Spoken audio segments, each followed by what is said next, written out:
Hi, I'm Daniel. This is Ruth, Hi. and we're again live from Tel Aviv, Israel Uncovered. And today we're gonna speak about heroes and villains. But before that, just a little what you say it? Rocket update. Yeah, go on. Yeah, this week we have, just going back to our last episode where we talked about life in between missile attacks. This week we've had two sirens, haven't we? One on Monday afternoon and then one 2:30 last night. Yeah, so we're a little Um, bit like a little bit jaded because it took me a long time to get back to sleep yeah, again it was around two last night. thirty. It was a ballistic missile from Yemen, and yeah, I went back to sleep around four, I Yeah, I think. think I was So about 4:30. a lot of concealer. Yeah. Good. So basically, wanted to do this. I don't know. We wanted to do something that somehow was a bit of a recap. It's a bit end of year, Christmas. There's a few bits and bobs. But Christmas so basically a bit of a end of year end. wrap up Yeah. review. So we were gonna frame it in terms of like heroes and villains, which is something I hate. I'm gonna say that. I Okay. was like, I hate it because I just I just think like every time people frame someone as a hero or as a villain, I don't know, especially after seeing Wicked, where Yeah. like it teaches you. I told everyone I was like, oh, I'm a better person after seeing Wicked. So it's that idea of like, yeah, you just have to be careful, just making someone this ultimate hero, flawless, or making these people like evil villain, nothing will ever Yeah. come out of them. So with that said, With that said, I definitely have here a group of heroes right, which stand out for me very clearly. go on. And that is the combat women who went into Iran and Yeah, helped bring down Iran's defense yeah, system, yeah. and they are clear winners to Yeah, me. I also think because in many ways they're like, I mean, for many years actually, women were not really part of the Air No, Force. So I think it's quite recent, and the fact that they went into such a daring military mission, I just don't know. I just think it felt like a real, real kick in the teeth. also like a real, like real feminism. Yeah. Like Oh yeah. real feminism in I terms of loved it. like, yeah, but it's not the feminism in terms of like, oh, I'm wearing this pin or I'm Right. doing this thing. It's like, no, it's actually This is in women action. driving warplanes in a high risk situation. It was very impressive. I agree. Very impressive. And then they came back and went for breakfast with their families. Yes. And yeah, so those are my clear 2024 heroes. There are lots and lots of villains, but It's true. yeah. And it's also true what you say because we all have like our again, heroes and villains, or like things we dislike, whatever. But you're right, because there's individuals, then there's also organizations, whether it's like you said, like this army unit or this government unit, or Yeah. this like or like the first aid service units. Like there's all these kind of organizations. Then there's people that that have taught you bravery. Yeah. For me, basically for the first 6 months of the war, one really good friend plus one colleague were both in combat inside Gaza. So yeah, between 4 and 6 months, I just one of them has a big family, the other one has a girlfriend, and I just didn't go to bed one night during those 4 or 5 months without thinking of them, worrying Yeah. about them. They were literally yanked out of their lives, their jobs, Yeah. their routine, which is something people don't really get. I No. feel is No. they were like literally snatched from their reality, thrown into a combat unit in Gaza, and when they came back, their reaction of I just don't know. They are my real heroes because Yeah, they came back they from are. Gaza, and they were like, "No, I'm fine." Number one, they came back looking better than they left, which I expected Really? them to. Yeah, because I expected them to look like Yeah. like Disheveled. destroyed, disheveled, shit, wounded. And by the way, other people I know that were not in combat, they were like really jarred and traumatized. They looked different. They were like had all these issues, but they are like combat soldiers, and they were like cool as a cucumber. Of course, it was incredibly taxing for them, and Yeah. they actually also for them going back to their reality of a day job, being like 6 months in battle. And then with one of them I was chatting, it's like, yeah, it's like, you sit in a meeting in Zoom with clients here and there, and it's like, oh, welcome back to the team, and that's it. And you spend 6 months in Gaza, and it's like it never happened. So Yeah. it does take a lot of time for them to adjust.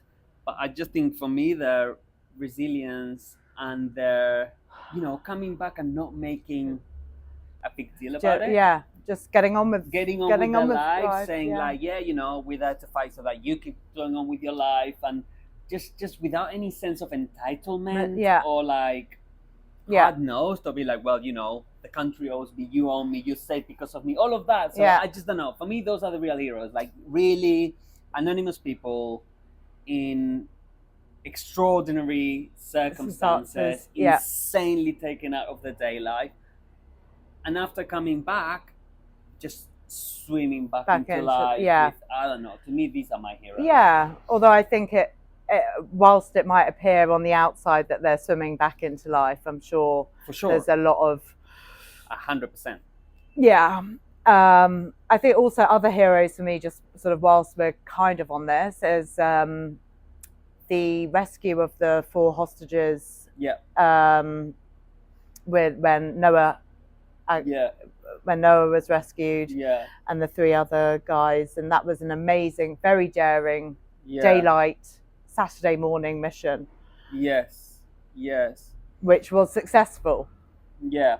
I mean, I actually also like to put like you said, like a name to also like to people I know, because I hate also the idea of glamorizing or romanticizing armed forces and military. Like, I do think they're like, they're incredible, and like I always say, they've saved my life so many times over the past year. So like, I feel like eternally in debt for their work. Yeah. So that's how I feel.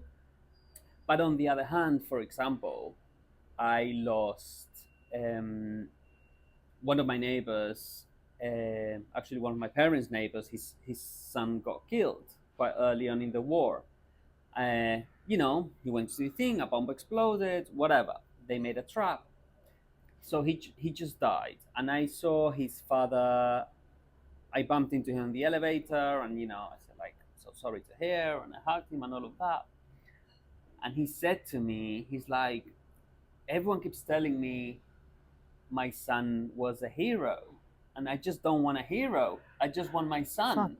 So I also have issues with people creating this mystical hero. He died a hero. By the way, not just in war. I also think like with in things life. like in life, in cancer. Oh, she died. She fought cancer. She was so brave. And this is like, no, she had like 2 fucking miserable years, and then she died in pain. So it is okay to kind of like put some gloss over glasses it, and some gloss over it. But I also think like a dose of realism helps. Yeah. So yes, so my friends are my heroes because I know how they had to readjust their life and how they acted in this difficult circumstance.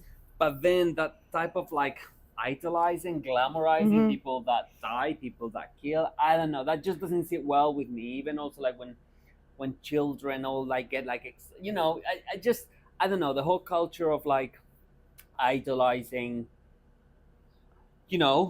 armed forces, war, violence, it doesn't sit well with me. Yeah, but I think there are clear goodies and baddies in this story.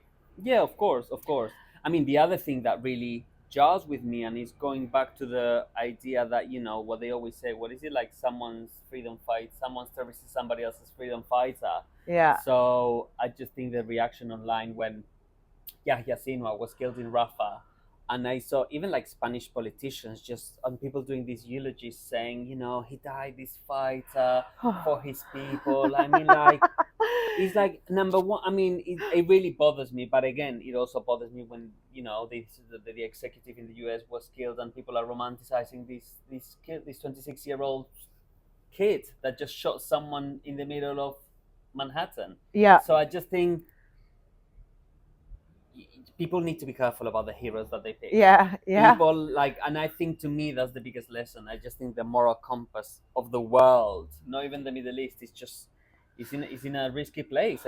I go online and I just see people romanticizing and glamorizing and saying like, these kids in US that shot somebody in the back and in the broad daylight is a hero because he was an executive of healthcare, or people like, I don't know, like I said, like politicians in Spain and all these people saying Yahya Sinwar, he was this. I mean, Yahya Sinwar, he was called the butcher of Khan Yunis. Yeah. And not because of what he did to Jews, or because of what he did to Palestinians. Exactly. His own people. To his own people. So I don't know. But if we think about what the world is now compared to where we were a year ago, wow, and the people that have been taken out. Yeah. It's like a domino effect. It's been a domino effect, and I think of actually how much safer Israel is now compared to a year ago.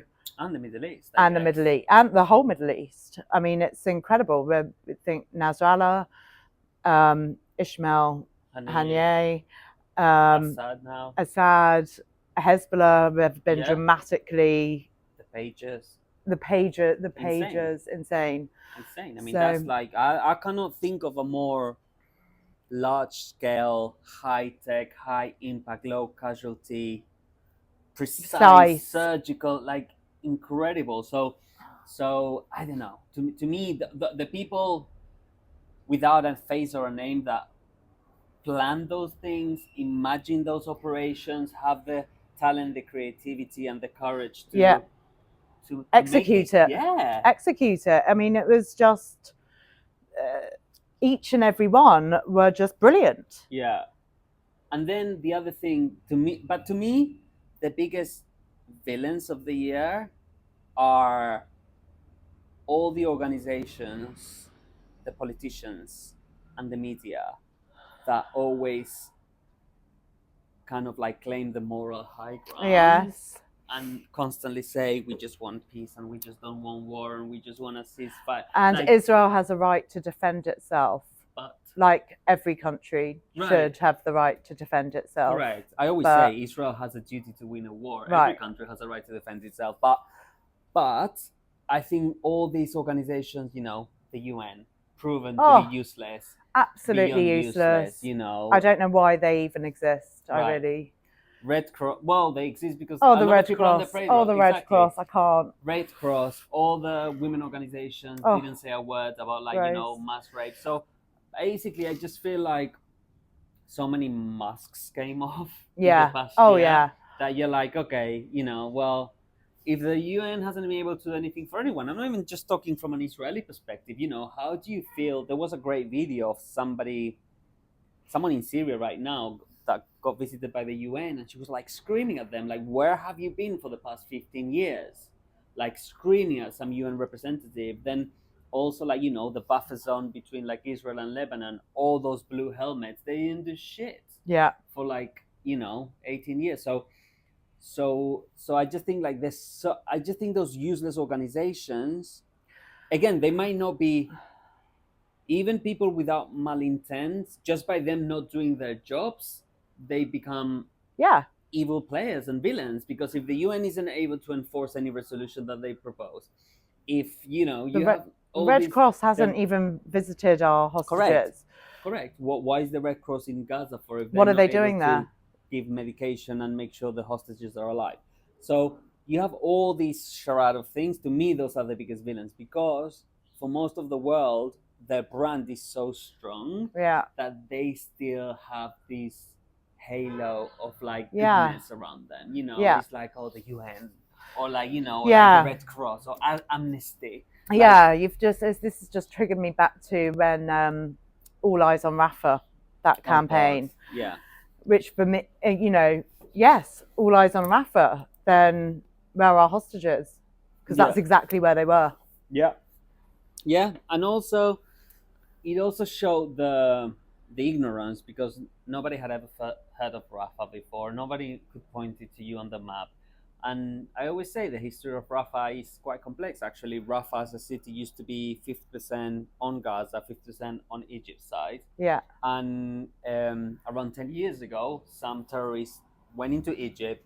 Egypt said, we cannot afford to lose all our tourism by them going into Sinai. And they literally bombed 30,000 buildings and eradicated the half of Gaza. They literally demolished, they leveled the half of Rafah that was on their side. So the others have to flee into the Gaza part. So, and again, nobody ever, like, that wasn't even in the news. No. Like, nobody cares. And that's the, and I think that, and to me, that's why I bitch so much about the media, because there are so many things happening. There's so many hundreds of thousands of deaths.